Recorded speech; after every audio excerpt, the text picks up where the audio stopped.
Good afternoon friend. আজকে চলে এসেছি নতুন একটা রেসিপি। নতুন বলতে চিলি পনির, যদি তোমরা সকলেই কম বেশি জানো, আমি যেভাবে করেছি সেটাই তোমাদের কাছে শেয়ার করছি। প্রথমে আমি পনিরগুলো পিস পিস করে কেটে নিয়েছি। আচ্ছা, এবার কড়াইতে সাদা তেল দিয়েছি। পুরো রেসিপিটাই হবে সাদা তেল দিয়ে, যাই হোক।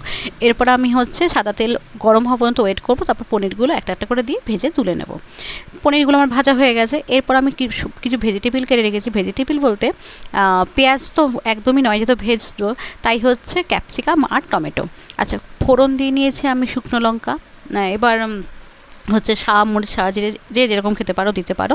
এরপর আমি এই ভেজে নিয়ে এই যে ভেজগুলো দিয়ে দিলাম। যতক্ষণ ভাজা হতে থাক। দেখো বাইরে এখনও বৃষ্টি পড়েই চলছে।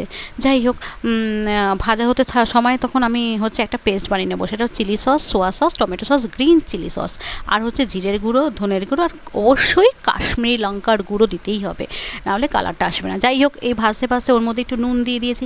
নুনটা কিন্তু যার যার আন্দাজ অনুযায়ী, কেন এই সসগুলোর মধ্যে অবশ্যই নুন থাকে, তাই যে যেরকম নুন খাবে সে সেইভাবেই ইউজ করবে। আচ্ছা, এবার পেস্টটাকে মিশিয়ে দেওয়ার পর একটু ফোটার পর আমি একটু চিনি অ্যাড করেছি। চিনিটাতে না দিলে না ঠিক সেরকম স্বাদটা আসবে না।